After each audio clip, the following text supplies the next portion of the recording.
अस्सलाम वालेकुम। मेरा नाम मुदस्सिर इकबाल है और मैं एनेस्थीसिया टेक्नोलॉजिस्ट हूँ।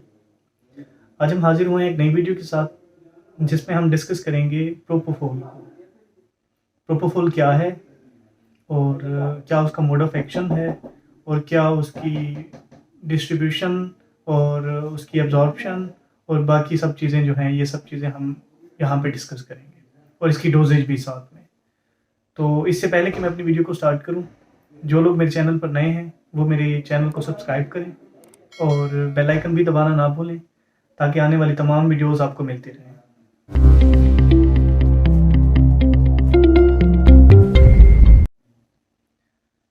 सो व्हाट इज प्रोपोफोल?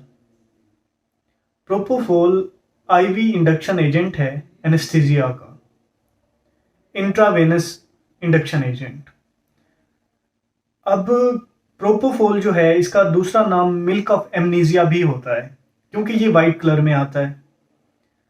तो इसे हम डाई आइसोप्रोपाइल फिनोल भी कहते हैं, वो इसकी फार्मूलेशन की बेस पे। तो अब प्रोपोफोल जो है इंट्रावेनसली दिया जाता है फॉर इंडक्शन ऑफ एनेस्थीसिया, और कभी कभी हम इसे टोटल इंट्रावेनस एजेंट के तौर पे भी यूज करते हैं, वो उसे हम टीवा कहते हैं। तो प्रोपोफोल की अब बात करते हैं हम कि ये कैसे, इसका मोड ऑफ एक्शन है। तो इसका जो मोड ऑफ एक्शन है, ये जो हमारे गाबा हमारे रिसेप्टर्स हैं उन पे जाके ये अटैच करके ये न्यूरो ट्रांसमिशन को इनहिबिट कर देता है, जिससे वो हाइपर पोलराइजेशन होती है, क्लोराइड आइंस की ज़्यादा एंट्री होती है। तो उसके नतीजे में वो गाबा जो है हमारे रिसेप्टर्स वो ब्लॉक हो जाते हैं, उससे न्यूरो ट्रांसमिशन इनहिबिशन हो जाती है। एज लाइक जैसे कि बेंजोडाइजेपिन्स एक्ट करते हैं, एज लाइक सेम है इसका मैकेनिज्म ऑफ एक्शन, गाबा की इनहिबिशन करता है ये।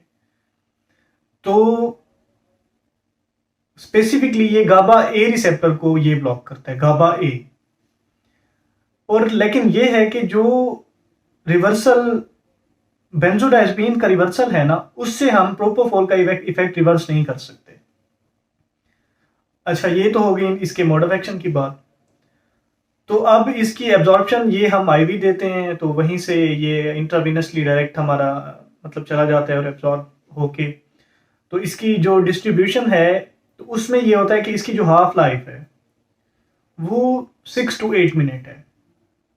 मतलब ये शॉर्ट टाइम इसका इफेक्ट होता है और इसीलिए इसे इंडक्शन एजेंट के तौर पे यूज़ किया जाता है। और ये क्योंकि ये एक तो मतलब पेशेंट को सुला देता है, साथ में और ये इसका ना हमारा जो क्या कहते हैं एंटी इमेटिक इफेक्ट भी होता है। तो इसीलिए ये हम इसे एज ए एक आइडियल इंडक्शन एजेंट के तौर पे लेते हैं। और भी बाकी इसकी जो प्रॉपर्टीज़ हैं वो मैं आपको बताता हूँ। तो इसकी ये तो हो गई हाफ लाइफ। अच्छा, एक और चीज़ इसकी फार्मूलेशन में कि ये हम कुछ लोग कहते हैं कि ये ना ऐसे पेशेंट जिनको एग से एलर्जी है उनमें नहीं दिया जाता, लेकिन ऐसा कुछ नहीं होता। ये एग के उस पार्ट से बनाया जाता है जो कि हमारा ना जो एल्ब्यूमिन से एलर्जी होती है ना पेशेंट्स को, वो उसके वाइट मैटर जो होता है एग का, जो हम जिसे हम सफेदी कहते हैं, उसमें वो मौजूद होती है। जबकि ये जो हम बनाते हैं ये लेसिथिन से बनाते हैं, जो कि यॉर्क सेल से निकाली जाती है, जर्दी से। तो उससे कोई पेशेंट जो है एलर्जिक नहीं होता, लेकिन ये होता है कि ये थोड़ा पेनफुल होता है इस फॉर्मुलेशन की वजह से। तो इसीलिए हम इसमें इसे इस्तेमाल करने से पहले इसमें हम 1% लिडोकेन डाल लेते हैं। अगर तो फॉर एग्जांपल 20 सीसी ये है तो हम 2 सीसी हम लिडोकेन ऐड कर लेंगे, साथ में 18 जो ml है वो हम जाइलोकेन ये अपना प्रोपोफोल ले लेते हैं। अच्छा, फिर अब इसके हम इफेक्ट्स की बात कर लेते हैं। तो उसमें ये कार्डियोवास्कुलर डिप्रेसेंट है, आर्टीरियल प्रेशर को कम करेगा, हार्ट रेट को कम करेगा। तो इसका मतलब कि ये कार्डियोवास्कुलर जो इफेक्ट है उनको कम करता है, मतलब कि ब्लड प्रेशर को कम करता है और हमारा ब्रेडिकार्डिया करवाता है। उसके बाद रेस्पिरेटरी हम इसका इफेक्ट देख लें, तो रेस्पिरेशन में भी ये रेस्पिरेटरी एपनिया काज करता है। इस जैसे ही इसकी हम डोज देते हैं तो ये एपनिया काज करता है। तो मतलब कि ये रेस्पिरेटरी डिप्रेशन के तौर पे काम करता है। तो इसे कभी भी शॉर्ट सर्जरीज में कोई भी अनट्रेंड बंदा नहीं यूज़ कर सकता। केटामीन जो है वो इतना मतलब रेस्पिरेटरी डिप्रेशन नहीं कॉज करता, इसीलिए हम उसे शॉर्ट सर्जरीज के लिए यूज़ कर सकते हैं। जबकि इसके लिए हमें ऑक्सीजन एडमिनिस्ट्रेशन बहुत ज़रूरी होती है और हो सकता है कि पेशेंट को इंट्यूबेट भी करना पड़ जाए आफ्टर इट्स एडमिनिस्ट्रेशन। और फिर सेरिब्रल हम देखते हैं तो ये सेरिब्रल जो हमारा ब्लड फ्लो है और उसकी ऑक्सीजन जो हमारी कंजम्पशन है उसको भी कम करता है, तो मतलब कि ये आईसीपी को भी डिक्रीज करता है। तो सेरिब्रल जो है इसका इफेक्ट है, ये सेरिब्रली ये उसको भी हमारा जो आईसीपी है उसको डिक्रीज करता है। तो प्रोपोफोल के ये कुछ हमारे इफेक्ट्स हो गए। अच्छा, अब हम इसकी डोजेज की बात कर लें।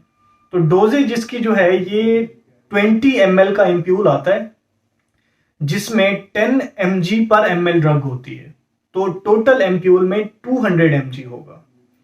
तो इसकी जो हमारे पास डोजेज है वो 2 to 3 mg पर ml पर केजी होती है, 2 to 3 mg पर केजी प्रोपोफोल की डोजेज। तो ये एक हम अगर 60 kg का आइडियल पेशेंट लें तो उसके लिहाज से ये 60 मल्टीप्लाइड बाई 3, तो ये तो या 2 से 120 से 180 mg उसकी हमारी जो डोजेज बनती है पेशेंट की। मतलब कि वो फिर हम उसे देख लेते हैं कि कितने सीसी वो में वो उसकी इंडक्शन हो जाती है। तो ये आइडियल एक हमारा इंडक्शन एजेंट है जिसमें सारी प्रॉपर्टीज हैं। तो इसीलिए सबसे ज्यादा मोस्ट कॉमनली यूज होने वाला इंडक्शन एजेंट जो है वो आजकल प्रोपोफोल है। तो ये डिफरेंट नाम से आता है और वाइट कलर का होता है, और ये होता है कि ये हम इसका जब एम्प्यूल ओपन के बाद इसे हम 6 घंटे तक मतलब हम इसे यूज कर सकते हैं। उसके बाद ये होता है कि इसे कंटेमिनेशन के इसके चांसेस होते हैं, क्योंकि ये बैक्टीरियल ग्रोथ को भी मतलब उसके लिए एक मीडिया है। सो आज की वीडियो में इतना ही, मिलते हैं नई वीडियो में, तब तक के लिए अल्लाह।